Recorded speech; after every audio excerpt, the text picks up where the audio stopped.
So good morning guys and welcome back to my channel in part 5, that is lecture 5 video of the ancient Indian history. So today we will cover the Chalcolithic age. We will see in detail in this topic. Okay, तो let's get started. तो हम जानेंगे कि यह वह समय था जब लोग पत्थर के साथ साथ तांबे का भी उपयोग करते थे. राइट, पत्थर के साथ किसका उपयोग करते थे? तांबे का भी उपयोग करते थे. ठीक है, सबसे पहले बात करते हैं आहार और बनास की. ठीक है, आहार और बनास की संस्कृति की, जो मुख्य रूप से राजस्थान में विकसित हुई है. इसके प्रमुख स्थल आहर, गिलूर, बालाथल, बागोर और ओझियाना है. इस संस्कृति के लोग द्वारा काले और लाल रंग के बर्तनों का उपयोग किया जाता है. राइट, सो राजस्थान में ही गणेश्वर, जोधपुरा संस्कृति में भी यह विकसित हुआ. इसके लगभग 80 साइट्स मिले हैं. ठीक है, 80 से अधिक स्थल मिले हैं और इसका सबसे बड़ा केंद्र सिकार जिले में था. ठीक है, तो यह संस्कृति हड़प्पा सभ्यता से भी जुड़ी हुई मानी जाती है तथा यहाँ नारंगी लाल रंग के मृदांग भी मिले हैं. ठीक है, orange and red colour poetry. So इसके बाद हम देखते हैं कि मध्य प्रदेश के मालवा डिस्ट्रिक्ट के, ओके, मालवा संस्कृति के, तो इसके प्रमुख स्थल है नावदटोली, महेश्वर, कैथा और एरन.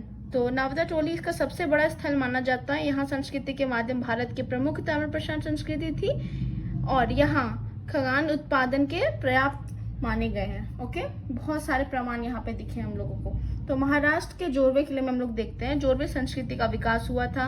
इसके प्रमुख स्थल दैमाबाद, इनाम गांव और प्रकाश हुए हैं. ओके, और दैमाबाद एक विकसित नगरीय केंद्र के रूप में उभरा है. प्रकाश तापी घाटी में, दामाबाद प्रवार गोदावरी क्षेत्र में और इनाम गांव भीमा घाटी में स्थित है. ओके, इनाम गांव में स्थित है ये. सो इनाम गांव भीमा घाटी में स्थित है. तो यहाँ पे लोग कृत्रिम सिंचाई करते थे, गर्मी और सर्दी दोनों मौसमों की फसलें उगाते थे तथा खेती में हड्डी के हल और बीज बोने में औजारों का प्रयोग करते थे.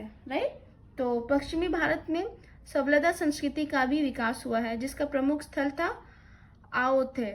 यहाँ पे चॉकलेट रंग के बर्तनों का प्रयोग किया जाता था. किस कलर के? मिट्टी कलर के, चॉकलेट कलर के.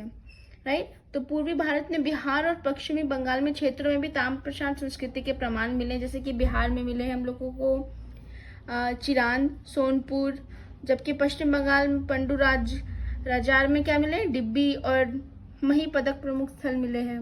राइट, तो हालांकि इन संस्कृतियों की कुछ सीमाएं भी थी. लोग पशुओं का व्यापक उपयोग नहीं करते थे, कृषि पूरी तरह से विकसित नहीं हुई थी, तकनीकी प्रगति सीमित थी और शिशु मृत्यु दर तक काफी थे. मतलब कि डेथ रेट काफी ज्यादा था. राइट, तो इस काल में कॉपर हॉर्स संस्कृति की भी विकसित हुई थी जिसका समय क्या था? 1500 BC टू कितना था? 1000. सो इसके सर्वाधिक अवशेष उत्तर प्रदेश में मिले हैं. इसकी पहली खोज 1822 में हुई है.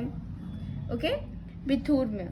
ओके, तो यहाँ सबसे बड़ा भंडार मध्य प्रदेश के गुंगेरिया से प्राप्त हुआ है. कहाँ से? गुंगेरिया से.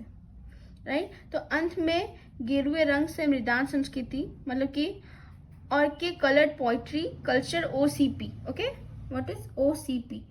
और के कलर्ड पोइट्री कल्चर का उल्लेख मिलता है जो मुख्य रूप से पश्चिमी उत्तर प्रदेश में पाई गई है. इसके प्रमुख स्थल बिसौली, राजपुर, पारसू, हिस्तिनापुर, अहिछत्रा, लाल किला, सैफई और सिनौली है. राइट, विशेष रूप से सिनौली की खोज प्राचीन भारतीय इतिहास को समझाने के महत्वपूर्ण योगदान दिए गए हैं. Right, so we will see here now next. So that's it for today. Okay, one thing is remember that you all remember this sites are very important. Okay, तो यही थी भारत के प्रमुख ताम्र प्रशांत संस्कृतियाँ जिन्हें हमने बहुत ही अच्छे से पढ़ लिया. कृषि, धातु उपयोग और प्रारंभिक ग्रामीण जीवन के विकास की महत्वपूर्ण जानकारी भी मिली है हमें. Right, so that's all for today. So I hope you will go and revise our this lecture.